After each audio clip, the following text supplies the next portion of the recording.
you're selling things. But what you're selling internally is culture and psychological safety and understanding and helping people grok your why. I just really fell in love with that kind of work and that aspect of the work because it really seemed to have much more impact than just selling another widget. I view brand as a promise, but I view culture as a series of behaviors.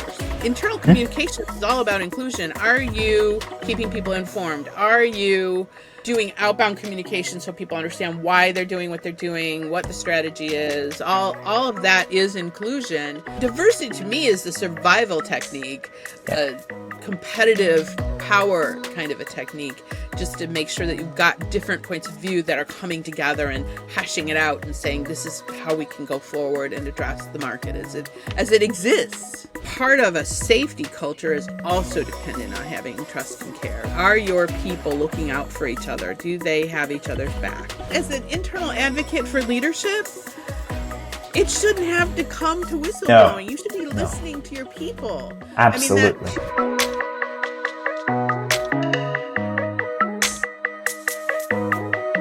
Every leader has a story to tell, and the Safe Leader podcast uncovers the diversity story behind leading figures championing change to make our world a better place.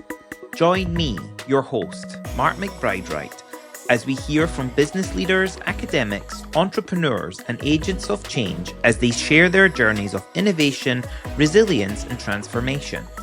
Together, we explore how they embrace the principles of safe leadership, sharing, acting, feeling, and empowering to create safer, more inclusive environments for everyone.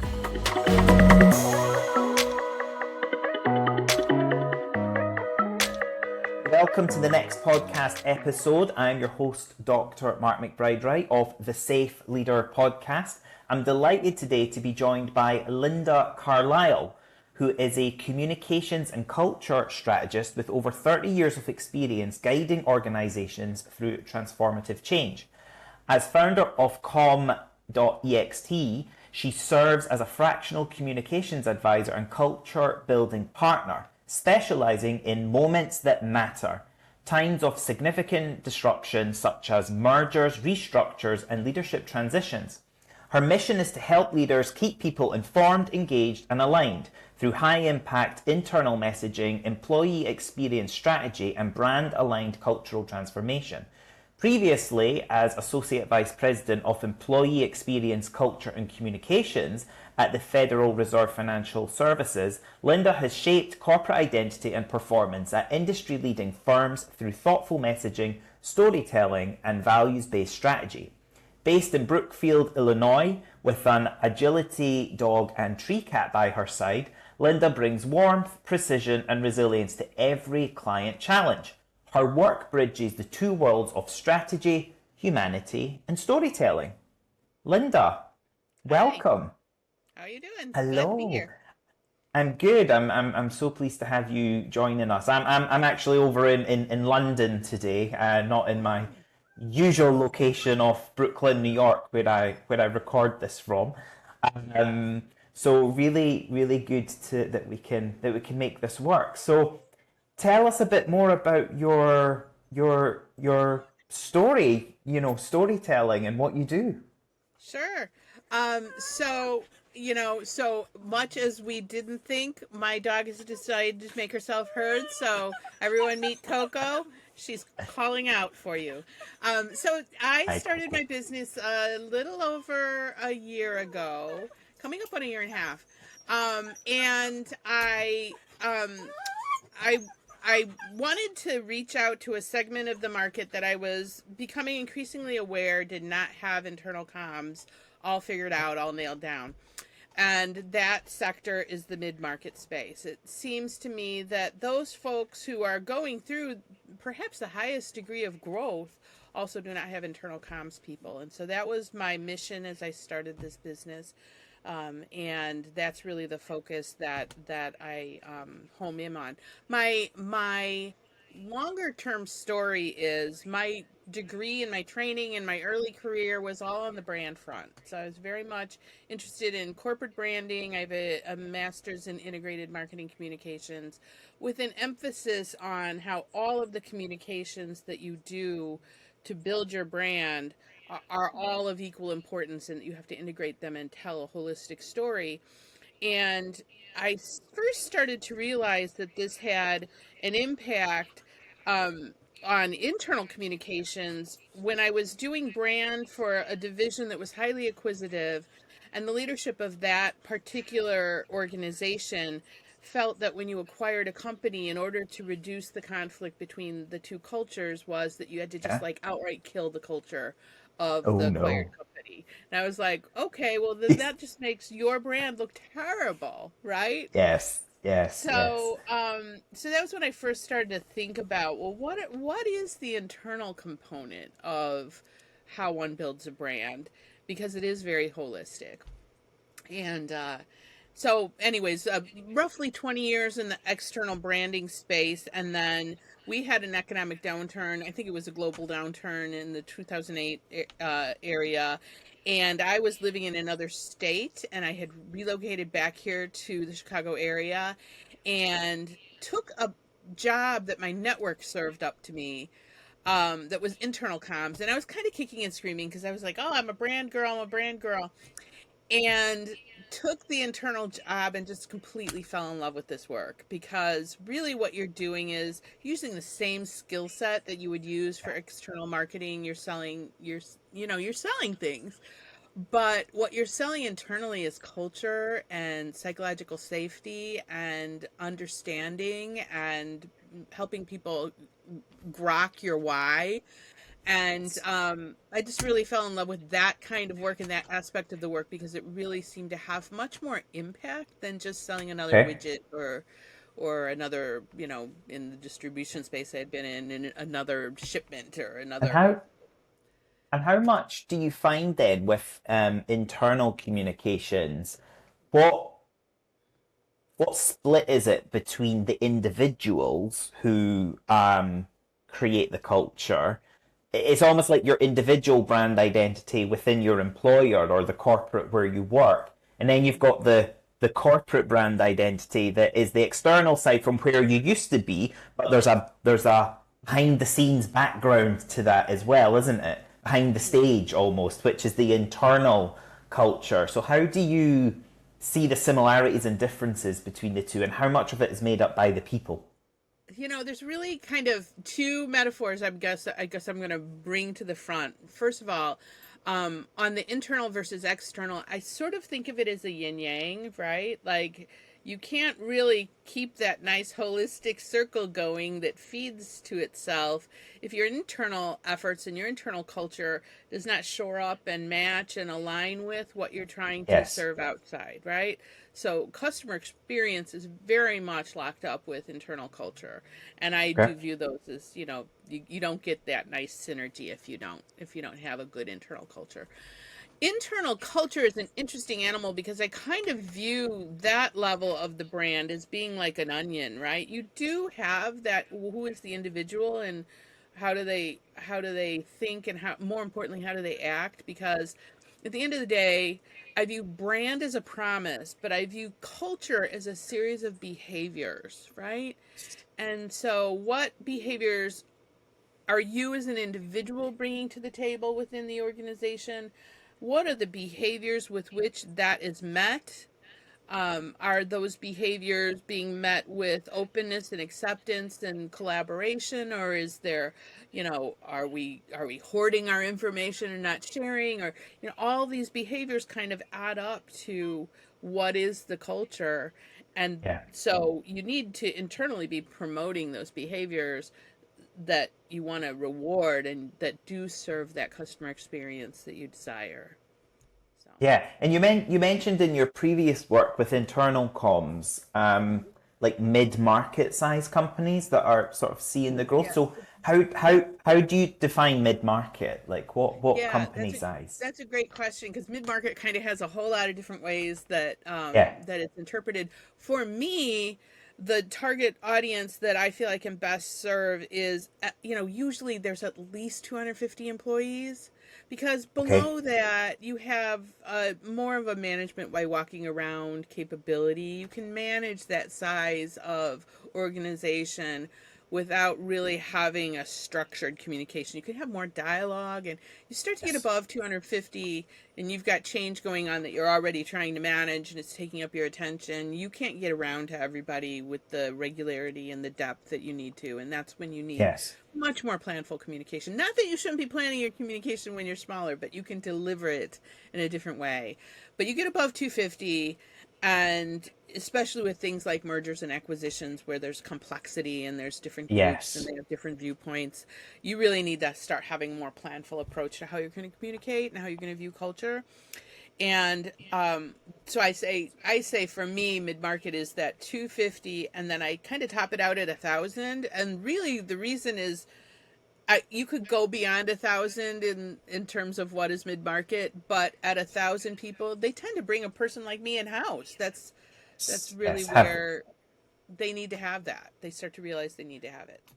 so do you offer fractional internal communications support where you're on a retainer or and then you Yes. you help? And where do you find in the current climate that we're in politically and culturally, where do you find the pressure points, the hot spots of when it comes to diversity, equity, and inclusion, for example?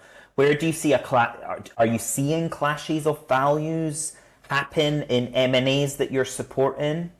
So first You of know, all, I will say in this current climate that we're having, one of the side effects, which I think are unintended consequences, but nonetheless, it's impacting a part of our economy that is very wealth generating part of our economy that's being impacted.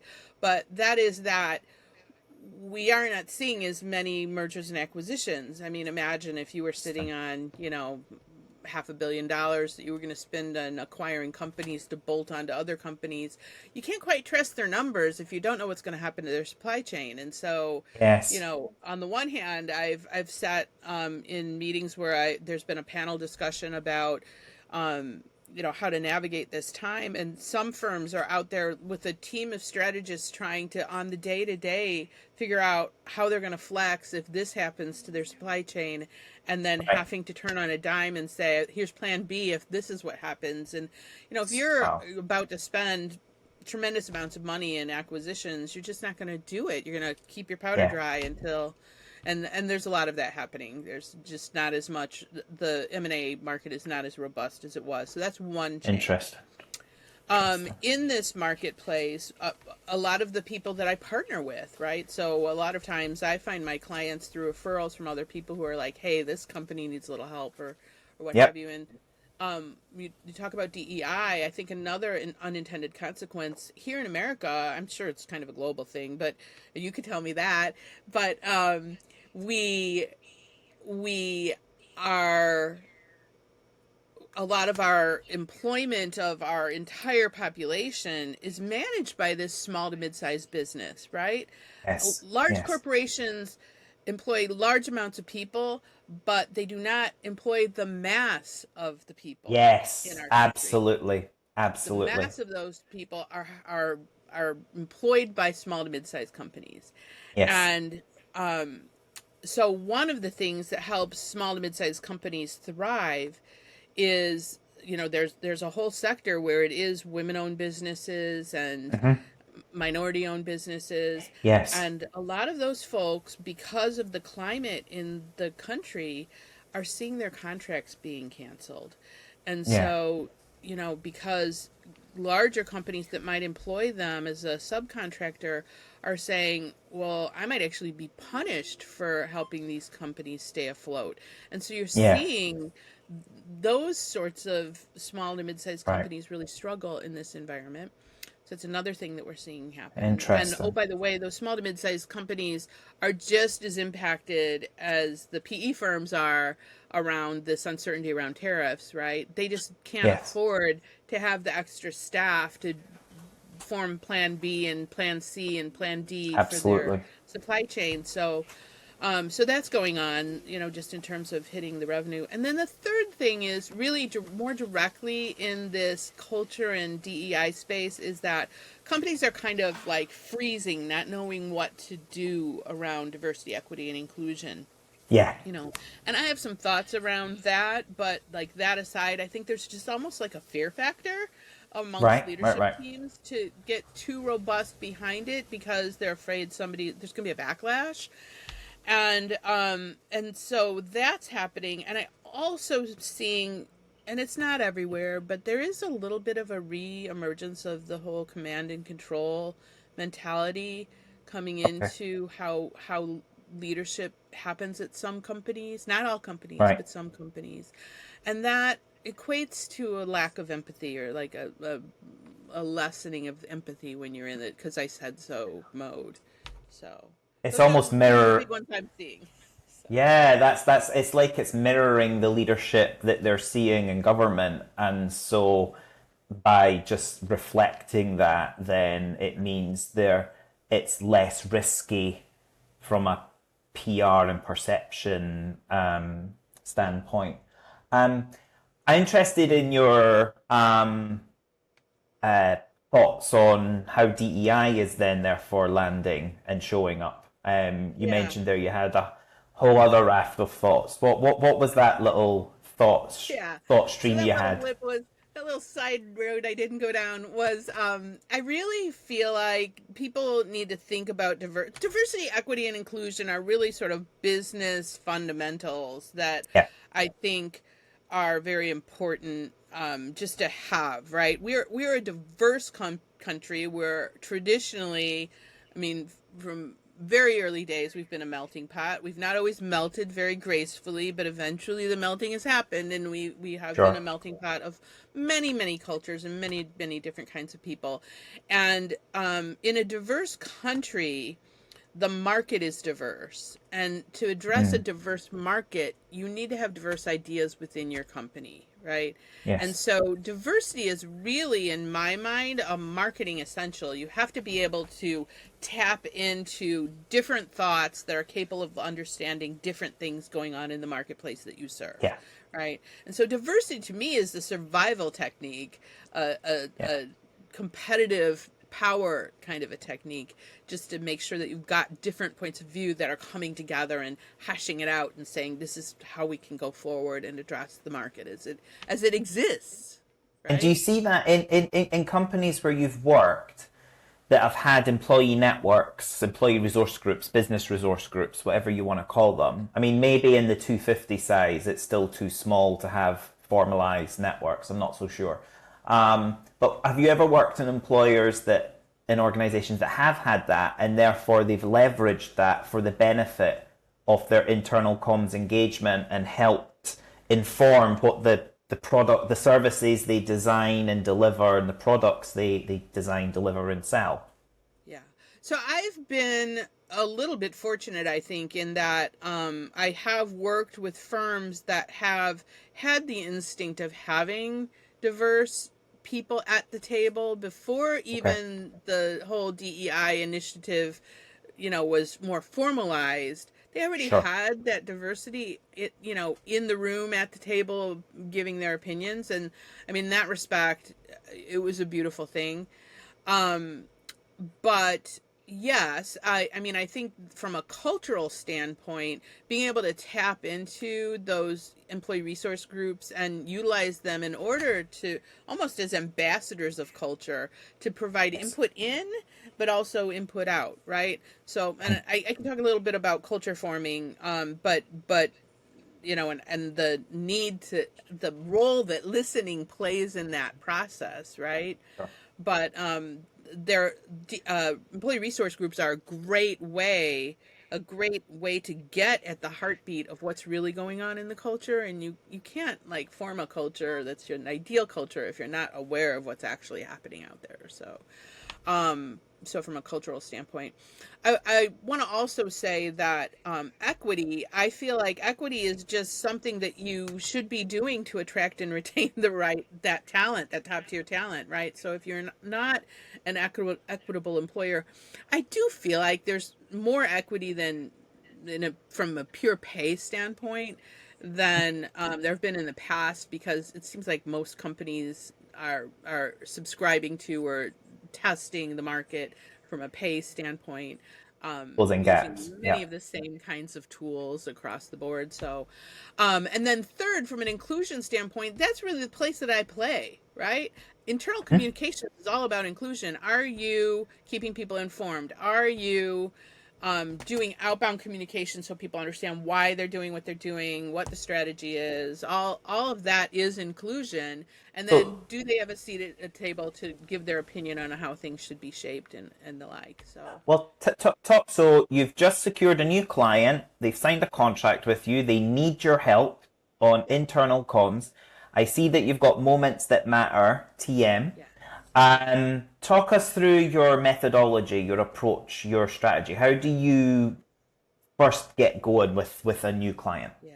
I think one of the first things that you do is just it's I guess it's an audit, if you really want to Okay. put a fine word to it. I've toyed with the idea of making it very formalized and actually using it as a tool to allow people to self-assess whether they Yes. could use some help. But at this point, it's really about a dialogue and understanding what are they doing in certain buckets, right? So Okay. first of all, is there anything going on right now that is causing them to reach out? Because usually there's a pain point. So it might be Yes. a cultural pain point. It might be a merger and acquisition. It might be they're about to do a layoff and they don't really know how to navigate that in a way that keeps their people from being out on a ledge, right? Yeah. So usually there's something that triggers. So I want to make sure that I'm serving their needs from a trigger standpoint. But it's about understanding what's all going on at the company. What has the immediate history been?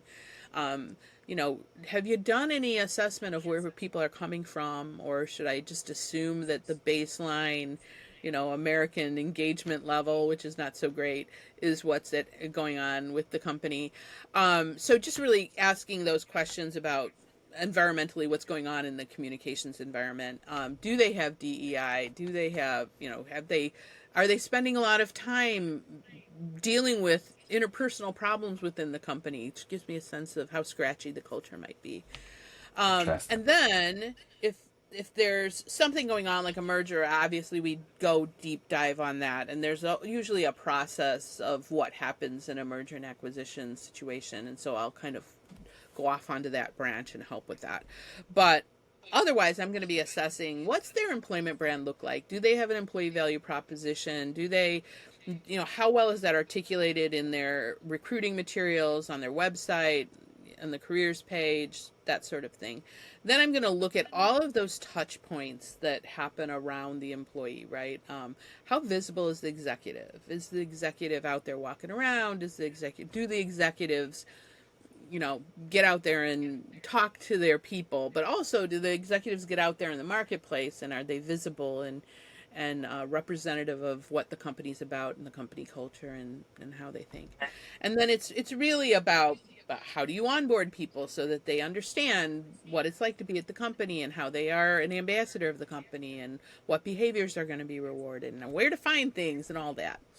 Then it's like, well, how are you communicating your strategy to people on the day to day? How are you communicating strategy to those new people? So what are you doing to make sure that everybody's well aligned and excited and sees how they play into what strategy means and that sort of thing? Yes.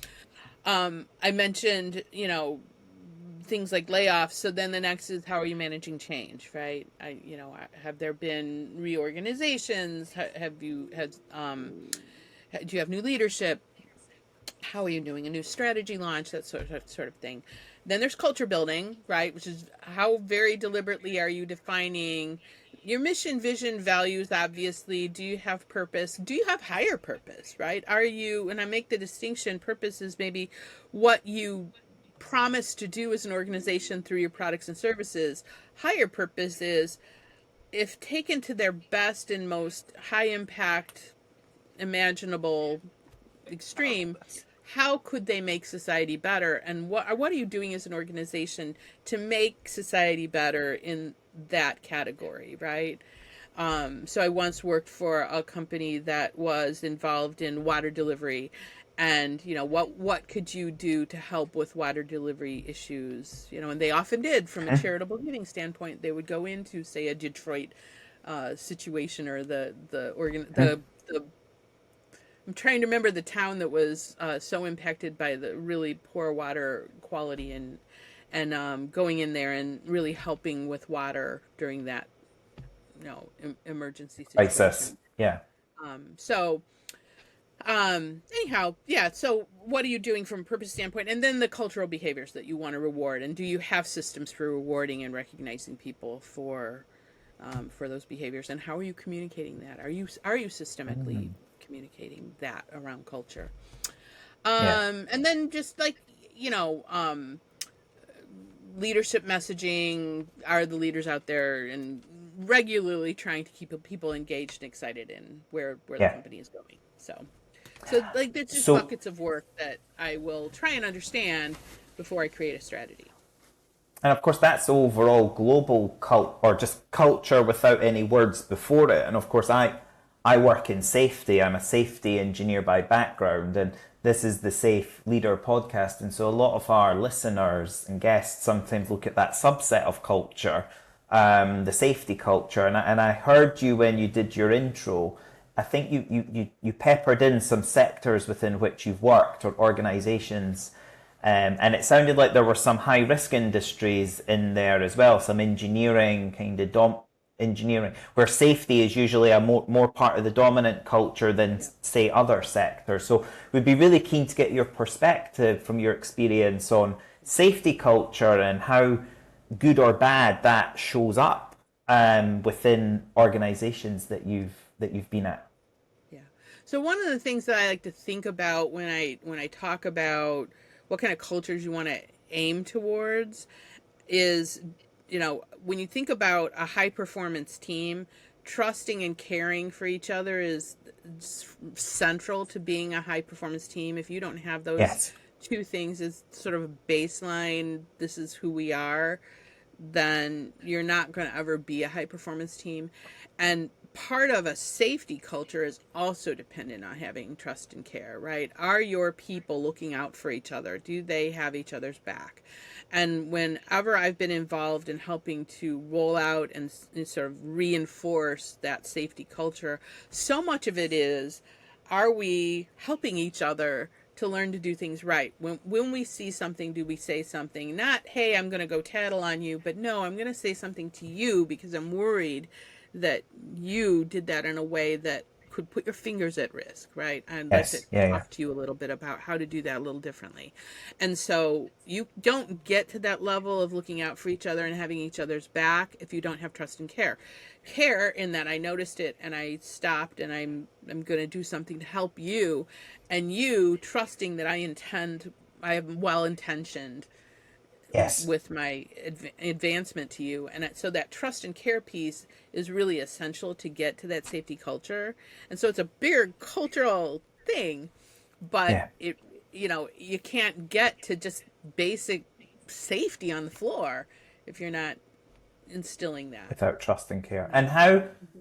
And that's very much from a sort of physical safety perspective, but how are you finding things play out from a mental health and well-being, a psychological safety, psychosocial piece? I think that trust and care are really central to that as well, right?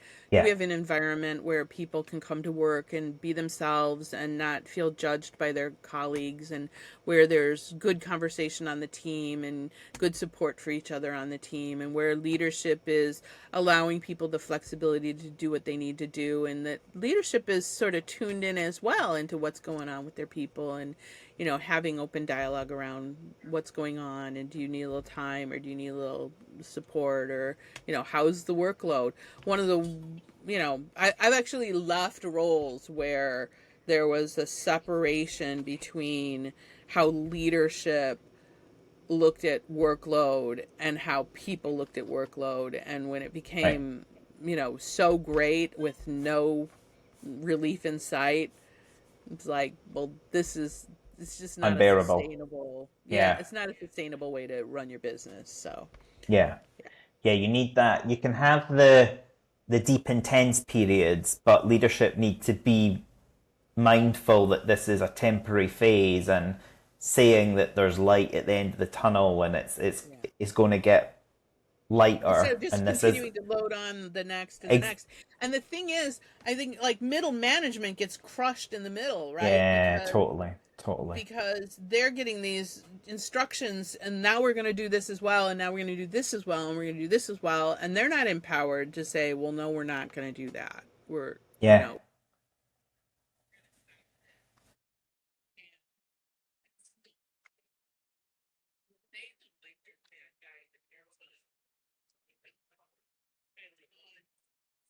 yeah. yeah, I think all the way up the food chain, I think the notion that too much is too much has to happen. Okay. So we're going to I think take you that's through. one of the values as being an outside consultant is you can make those suggestions to leaders, Yes, right? absolutely, absolutely. I always say to my internal champions, I guess, that want to get me in to help work. I always say that it's like a three-legged race. We're in it together, and I need to know what your pain points are because you are inherently limited by virtue of your level on the org chart, unfortunately. You're an employee, you're a number, whereas outside counsel coming in to give advice, that premium service, that ability to have worked across many organizations and then seeing trends and themes that come up helps satiate the executive to think, oh, it's not just unique to us. This is actually a common problem or opportunity even, and therefore you can help us solve this somehow. And I will say that, a lot of times the psychological safety issues lead to either quality issues or, Yes. what they can lead to is just mistakes. And then those mistakes can lead to not only product quality, customer facing quality, or, but it could actually be physical quality issues or like endangering each other because the Yeah. psychological safety has made you less careful. So. I mean, the classic example in the most recent times is people who knew what was happening at Boeing on the production lines and the unsafe practices were being allowed to continue and things being cut or, shortcuts being made and then you end up with extreme events that happen because no one had the ability to whistleblow or if they did ring the alarm, then they were dealt with in a way that they shouldn't have been. They were removed from the organization.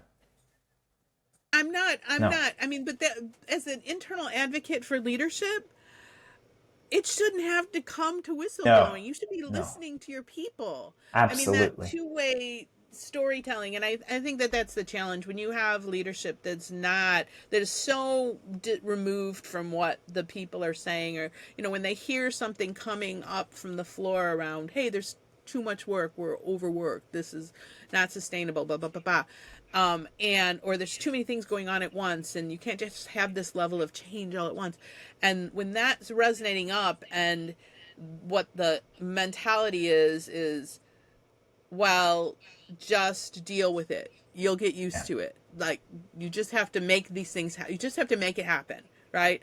And that not listening is what causes a situation where somebody has to Friction. whistle blow, and then now you've got a PR problem, right? Or Yeah. worse, Yeah. you have With debts, you have lawsuits. with how do you find so in my safe leader framework, safe stands for share, act, feel, empower, and I plot it out that way because it's a circle, four quadrants, and we start off in share, we go into act, go into feel, go into empower. And one thing I found from running networks based on underrepresented groups was this lack of connection from the everyday male majority engineer. They felt ironically excluded in the push for diversity, equity, and inclusion. And yet, at the same time, engineering and construction has a very high suicide rate. And so I had this aha moment where I was like, well, hang on, if we were doing well at our inclusion and belonging strategies, then everyone, including the white straight man, would feel like they belonged he belonged at the organization and would be able to be open. So I was gifted, I don't have it on me just now, I was gifted this beautiful little prop from my speaking coach, which is a lighthouse. And we use that analogy when you think about a lighthouse being anchored, it can weather the storm, and it shines its light out to help boats and vessels and ships see their way through the night. That light is a metaphor for one's story. So with the Safe Leader, I'm hoping to try and activate more people, and especially men, being open about their stories, open about what's going on in their mind, what's going on in their lives, that makes them a bit more personal, approachable, vulnerable, lowers their guard a bit. And I think we saw a bit of that in the pandemic when we were all forced to work at home.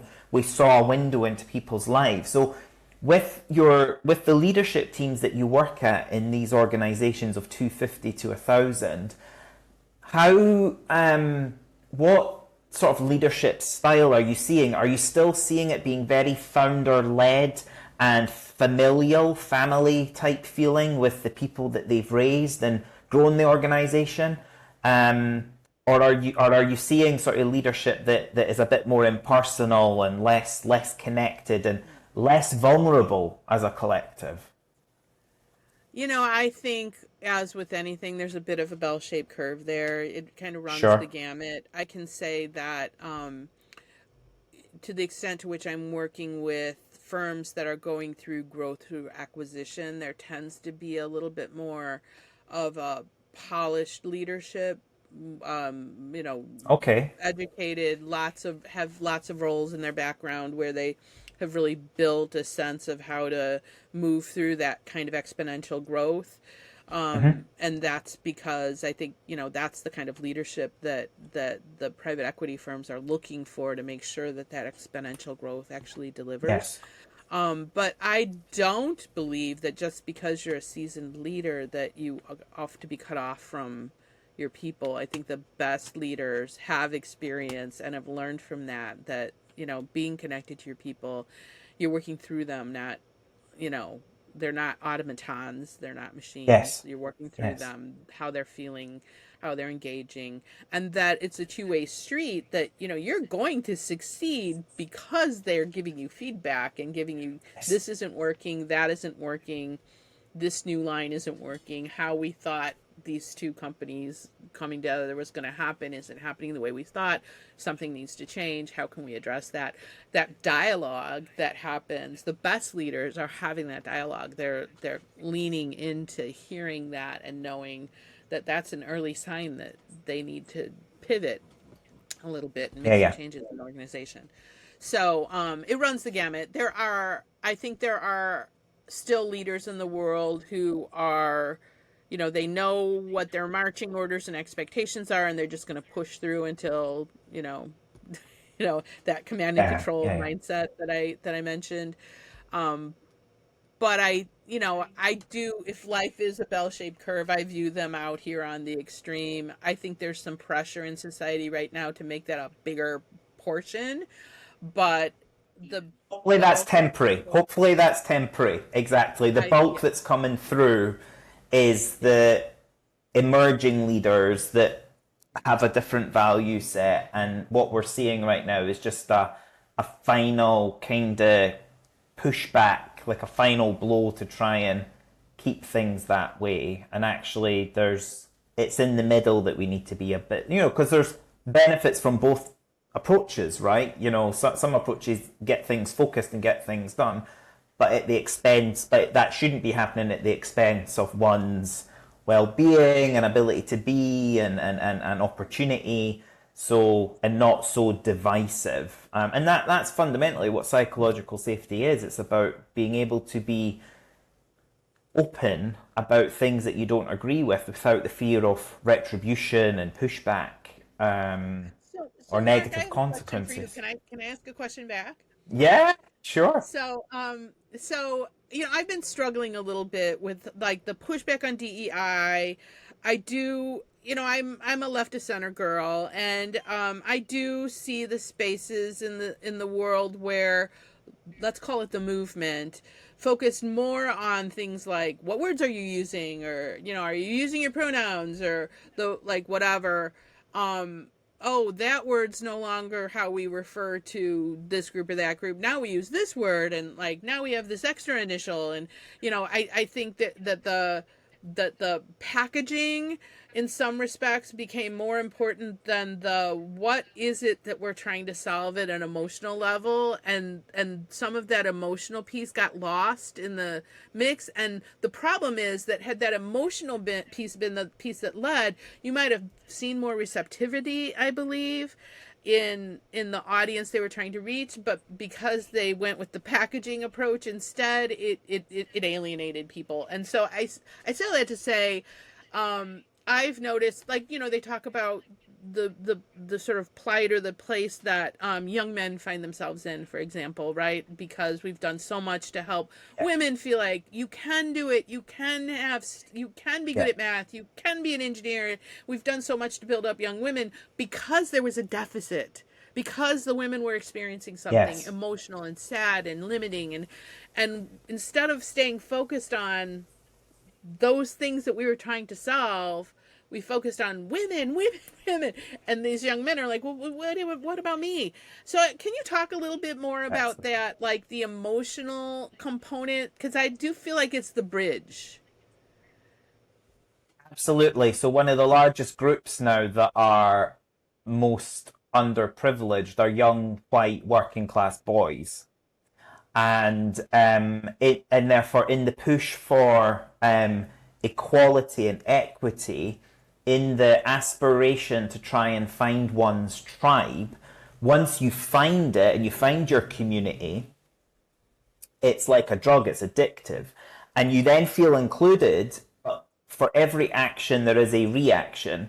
And if our structures of creating that inclusion have ironically been exclusionary, and we haven't then tuned in to the discomfort that's maybe being caused on the other side of that bridge, and not spoken about it, not given ear to it, then those on the other side of that bridge have become resentful and felt like, and that's what I could sort of see when building out my network groups. I could sense this resentment. And to your point, because the strategies that have been deployed have oftentimes become quite superficial, what we're calling things and what we're doing, and lost sight of the bigger picture, it's driven this very divisive them and us, polarized, binary.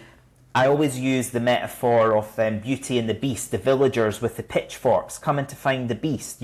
That's the energy that activism has kind of taken on in some respects, and that's just made the other side of the bridge completely shut down to it, say it's gone too far, we need to cancel, stop. So that is what's happened in my view, and I could sense it happening 6 or 7 years ago, and that was why it was in this experience of discovering the suicide rates in the engineering, construction, manufacturing sectors that were so high. And so the sort of Venn diagram of myself being a safety engineer but also a diversity practitioner, I was like, well, how can this be? How is this happening? The whole point of inclusion and belonging is being able to be your whole self, bring your whole self to work. Well, that also means the white straight man being able to be open about the miscarriage that he's going through with his wife when they're struggling to conceive. They get to be so that they're way thinking too. about, yeah, exactly. So this is really this is the crux of my work, my thought leadership. It's to try and find this middle path, because it's also not about making it easier for the other side. Like, there has been historical inequity and inequality, and women that have had to, like, that are underpaid for doing equal work, etc., etc. So all that does need to be, this isn't getting people off the hook to not do the good work of creating a more equitable society. My framing of coming at it through linking it to safety for engineering and construction in particular is the fact that we are losing people at work due to a lack of uninclusive culture where they can show up and be their whole selves. And that's everyone. And that's particularly the white straight man that makes up the majority of that particular employment segment. So, and when we lead with that, it immediately quenches any pushback that you're going to get about talking about pronouns and about what gender people are and whether we should be flying this flag or that flag or whatever. You know, it allows that kind of, it Real talk circumvents starts to happen. that. Real Yeah, talk. it does. Yeah. It does. And you know, look, you know, I've only just moved to the States in a year.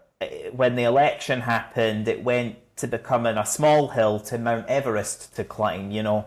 So I'm not trying to like rebuild in the United States my organization from the UK, which focuses very much on DEI. But I do think that the safe leadership framing provides a middle path for these conversations to happen because and that doesn't apply just to men, it applies to everyone. If we've got more people being open about their stories, things that we can't see from looking at someone, then it helps, to your point, build better internal communications because there's more moments of empathy, more stories of authenticity that we can latch onto.